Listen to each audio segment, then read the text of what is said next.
Okay, well, things have just got sweeter because Sugar Boy Roy is in town. How are you, Royston Barney-Smith? I'm good, Dev. I'm good. Can't wait for Saturday night, and what a great show. It is a great show, and it's the start of this whole Queensberry DAZN alliance. And hey, it's a big moment for you. 21 years old, go and take the stage. Yeah, sure. It's the first show for Queensberry and like on DAZN, and it's good for Frank to put me on the showcase of where it all starts, and it's good to get out with new people watching, because a lot of people sometimes don't watch the old channel and they watch DAZN, so it'll be good platform, and I'm looking to put on a statement piece and a nasty performance. A nasty performance. So have you? Because you're quite a nice guy. Are you sure you've got a nasty performance in you, Royce? Believe it or not, Dev, I have got a very nasty streak. Like, it's very hard for me to switch it on, but when it's on, it doesn't go off. And I'm looking to turn it on Saturday night, and I'm looking to do an absolute demolition job. Where's this come from then? Where does this nasty streak come from? Well, I've had a few fights now. I've had 13 fights, knocked out 7 of them. I'm looking to push on to bigger and better things now. I mean, after this fight, I want to fight someone in the top 10. I want to call out a few names after me fight, and I want some more titles, Dev. I want to be greedy. I want to be spiteful in there, and I want everything what I dream of, and I want to take it with both hands. Because you're 21 years old, right? And I guess you'll be looked after a bit, protected. Don't want to go in too deep waters too quickly. But do you feel like you want to be further than what you are? Like you're almost being held back. You feel like you've got the ability to be beyond where you are currently. Sure, like I've had the ability since I turned pro. I was one of the best amateurs Britain's ever produced as a kid, and I want to make that statement following into my pro career. I've had a few good fights now. I've showed them what I can do. I've showed me ability. I've learned a lot in these 13 fights, and this 14th one on Saturday I'm going to learn even more again. And I'm just adding more bows to the bar now, really, and I'm looking to push on and get some more titles and show everyone what I'm about. So what are you trying to get hold of title-wise? Because that seems to be something on your mind. I think you mentioned it at the press conference as well. This is the year you want to get some belts. Have you got some in mind? Sure, like I wouldn't mind fighting Danny Quartermain. He's got a couple of belts. I think he's got the IBF and the WBO something. I wouldn't mind taking them 2 belts off him. He's a good fighter as well. Nothing against him. It's just that was what I want, and then he's in the way of that. And also, there's a few other top 10 fighters I'd like to fight. And yeah, that's what I want to do, Dev. I want to test myself, and I want to push on, and show my ability on the world stage, and finally get to the pinnacle and try and win a world title. And the camp that you're in, you're just surrounded by some brilliant fighters every day. Where do you slot into that Ben Davison gym? What sort of character are you in there? I'm sort of like the young guy who's picking up from all the other champions, where like for the likes of Lee Wood, 2-time world champion. Then you got the twins, Pat and Luke McCormack. They're a bit older than me. They're a bit fresher in the pro ranks, but they've got the age, and Pat's already won 2 titles as well. Luke's coming up, and it's good to learn off of them, because it's like where they're a bit older, I can pick up great things off that box, and I can try that in the gym. I can see what he does good. I can see what he don't do good. I'll try this. I can pick little things up and add it to my game in my own way.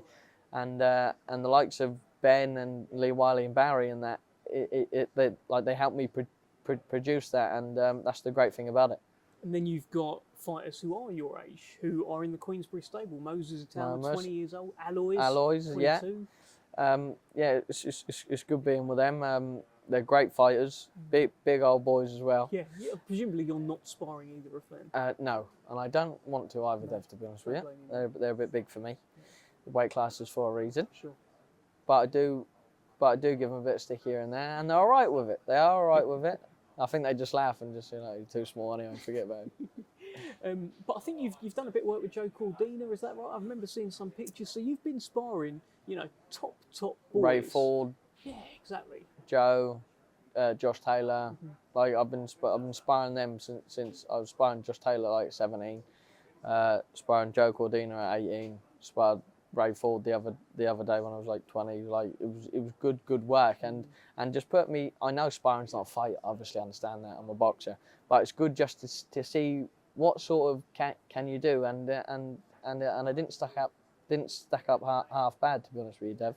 And that's what I'm pushing for. Like the likes of them fighters, I would love to be in the mix of them in the next, say, 18 months. I would love to be there. We'd love to see it.